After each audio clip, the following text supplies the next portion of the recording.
All right so guys मैं हेमंत वालेदा आ चुका हूँ फिर से एक न्यू ब्लॉग के साथ। तो ગાઈસ મારો એટલું જ કહેવાનું છે કે મારો 67 બ્લોગ આજે કમ્પ્લીટ થઈ ગયો ને મને બહુ સારું લાગ્યા કરે ને મેં જ્યાં કંપનીમાં કામ કરું કંપનીનું નામ નહીં કહેવાનું ભાઈ, તો એ કંપનીમાં ભાઈ મેં કામ કરીને કંટાળી ગયેલો છે, પણ મારે હજુ 3 વર્ષ હજુ કાઢવાના છે, 3-4 વર્ષ હજુ કાઢવાના છે તમને.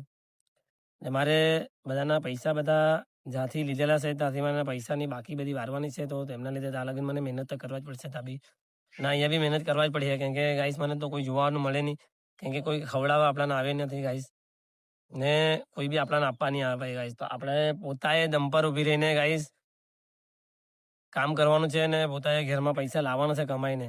એક છોકરો કેવી રીતના ઘરમાં પૈસા કામ કરીને લાવે એ તો પોતાને જ ખબર હશે, ને કેટલી મહેનત કરે તે પોતાને જ ખબર, કોઈ બીજાને નહીં ખબર પડે. આપણા અંદર મનમાં શું ચાલતું હોય, હવે આપણે બધાની ખોપડી ચેક તો નહીં કરવા જાય તેના મનમાં શું ચાલે.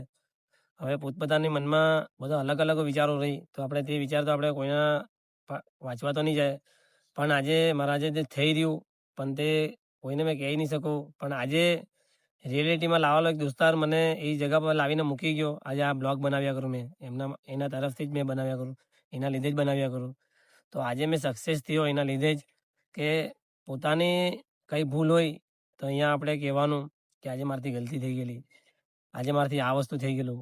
તો ગાઈઝ મેં એવી જગ્યા પર આવીને બેસેલો, અમારે અહીંયા શાંતિ જગા એરિયામાં બેસેલો, તો મને બહુ સારું લાગ્યા કરે.